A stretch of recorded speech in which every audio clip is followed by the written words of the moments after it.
ദുബായിൽ നാട്ടിലേക്ക് വണ്ടി കൊണ്ടുവന്ന കാര്യം വളരെ സിമ്പിളാണ്. അങ്ങനെ കൊണ്ടുപോയി കഴിഞ്ഞാൽ എത്ര രൂപയാവും? എല്ലാവർക്കും ഇഷ്ടമുള്ള വണ്ടിയാണ് ലാൻഡ് ക്രൂയിസർ. ഇവിടെ അതിന് 70 ലക്ഷം രൂപയും നാട്ടിൽ അതിന് 2.5 കോടി രൂപയാണ്. അതേപോലെ തന്നെ എല്ലാവർക്കും ഇഷ്ടമുള്ള വണ്ടിയാണ് ഡോട്ട് ചലഞ്ചർ. ഡോട്ട് ചലഞ്ചറിന് നമ്മുടെ നാട്ടിൽ ഇന്ത്യയിൽ ഒരു ഡീലർ ഇല്ലാത്തതുകൊണ്ട് തന്നെ ദുബായിൽ നിന്ന് ഇമ്പോർട്ട് ചെയ്യാന്നുള്ളൊരു ഒറ്റ ഓപ്ഷനുള്ളൂ നമ്മുടെ മുമ്പിൽ.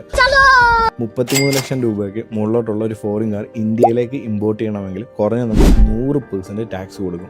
അതായത് ദുബായിൽ 40 ലക്ഷം രൂപ വിലയുള്ള ഡോട്ട് ചലഞ്ചർ നമ്മുടെ ഇന്ത്യയിൽ എത്തണമെങ്കിൽ 60% കസ്റ്റം ഡ്യൂട്ടിയും 43% GSTയും 20% രജിസ്ട്രേഷൻ ഫീസും ബാക്കി അതിൻ്റെ കൂടെ 10 ലക്ഷം രൂപ അതിൻ്റെ ഹാൻഡ്ലിംഗ് ഫീ ആയിട്ട് നമ്മൾ കൊടുക്കേണ്ടി വരും. എന്ന് പറഞ്ഞാൽ 160% ടാക്സോട് കൂടിയ വണ്ടിയുടെ ബേസ് പ്രൈസ് കൂടുന്നത് 1.1 CR ആണ്. അതായത് 1,10,00,000 രൂപ. ഇതുകൊണ്ട് മാത്രം തീർന്നില്ല. ലെഫ്റ്റ് ഹാൻഡ് ഡ്രൈവ് ആണ് ഡോട്ട് ചലഞ്ചർ. അത് റൈറ്റ് ഹാൻഡ് സൈഡ് ആക്കണമെങ്കിൽ ശ്രീലങ്കയിലുള്ള ഓട്ടോ ഗ്രൂപ്പ് ഇൻ്റർനാഷണൽ കൊണ്ടുപോകണം. അവിടെ ഏകദേശം 15 ലക്ഷം രൂപ വീണ്ടും ചിലവുണ്ട്.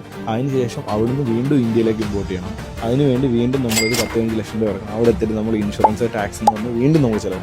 അങ്ങനെ നമ്മുടെ ചിലവായി നമ്മുടെ കയ്യിലെത്തുന്ന വണ്ടിയുടെ ബേസ് പ്രൈസ് എന്ന് പറയുന്നത് 1.5 CR. അതായത് 1,50,00,000 രൂപയാവും. 40 ലക്ഷം രൂപ വിലയുള്ള വണ്ടിയുടെ വില 1,50,00,000 രൂപയാവും. ഇപ്പോൾ മനസ്സിലായോ വെളിയിൽ നിന്ന് ഇന്ത്യയിലേക്ക് ഒരു വണ്ടി ഇമ്പോർട്ട് ചെയ്യാൻ വേണ്ടി എത്ര എളുപ്പമാണ്?